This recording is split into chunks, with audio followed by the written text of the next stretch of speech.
जय शिवराय मित्रांनो, खरीप हंगाम 2024 मध्ये अतिवृष्टीमुळे नुकसानग्रस्त झालेल्या परंतु नुकसान भरपाईमध्ये वगळलेल्या धाराशिव जिल्ह्यातील शेतकऱ्यांसाठी एक अतिशय दिलासादायक आणि महत्त्वपूर्ण असा अपडेट आहे। मित्रांनो, खरीप हंगाम 2024 मध्ये राज्याच्या विविध भागांमध्ये मोठ्या प्रमाणात अतिवृष्टीमुळे शेतकऱ्यांचं नुकसान झालेलं होतं। मोठ्या प्रमाणात याच्यासाठी शासनाच्या माध्यमातून नुकसान भरपाई मंजूर करण्यात आलेली होती आणि याच्याच अंतर्गत धाराशिव जिल्ह्यातील शेतकऱ्यांसाठी सुद्धा 221 कोटी रुपयाची नुकसान भरपाई ही शासनाच्या माध्यमातून मंजूर करण्यात आलेली होती। परंतु ही नुकसान भरपाई मंजूर करत असताना याचे प्रस्ताव पाठवले जात असताना या जिल्ह्यामधील धाराशिव असेल किंवा भूम परंडा वाशी असेल किंवा उमरगा तालुका असेल या भागातील काही महसूल मंडळ ही निकषात न बसल्यामुळे या अतिवृष्टी नुकसान भरपाईमधून वगळण्यात आलेली होती।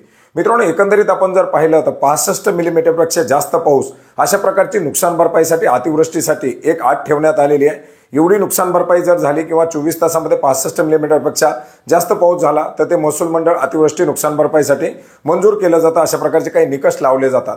परंतु मित्रांनो, आपण जर पाहिलं तर 2023 मध्ये याच्या संदर्भातील एक महत्त्वाचा असा GR निर्गमित करण्यात आलेला आहे।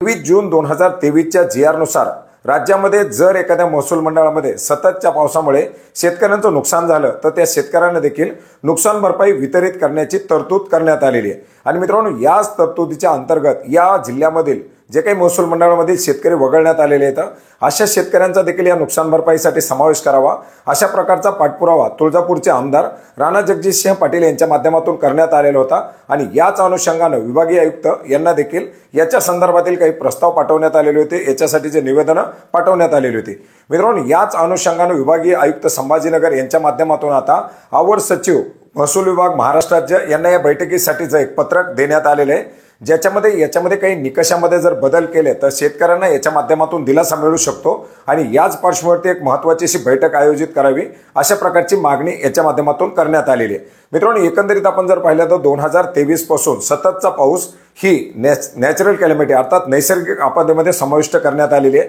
त्याच्यामध्ये सततच्या पावसाच्या अंतर्गत जर 4 ते 5 दिवस जर शेतकऱ्यांचं या सततच्या पावसामुळे जर नुकसान झालं परंतु तो पाऊस 65 मिलीमीटरपेक्षा जास्त जरी नसेल तरी सुद्धा शेतकऱ्यांना नैसर्गिक आपत्तीची नुकसान भरपाई देता येते आणि अशाच प्रकारचा हा जर ट्रिगर लागू झाला तर उर्वरित जी काही 21 ते 24 महसूल मंडळ आहेत यांना सुद्धा या ठिकाणी नुकसान भरपाई मिळू शकते।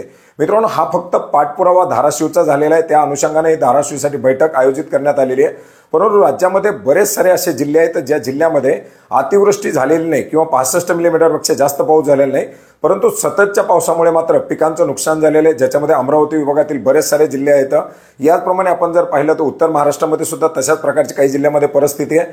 परंतु अशा प्रकारचा जर काही महत्त्वाचा असा निर्णय जर झाला आणि त्याला जर मंजुरी दिली तर जे काही राज्यातील उर्वरित जिल्हे आहेत ज्या जिल्ह्यामध्ये सुद्धा अशी परिस्थिती निर्माण झालेली आहे त्या जिल्ह्यातील शेतकऱ्यांना सुद्धा या ठिकाणी दिलासा मिळू शकतो। या पार्श्वभूमीवरती आता या ठिकाणी काय निर्णय घेतला जातो आणि काय नुकसान भरपाई मंजूर केली जाते हे देखील पाहण्यासारखं आहे। याच्या संदर्भातील जे अपडेट उपलब्ध होतील ते अपडेट सुद्धा आपण वेळोवेळी जाणून घेण्याचा प्रयत्न करणार आहोत। भेटूयात नवीन माहितीसह नवीन अपडेटसह। धन्यवाद।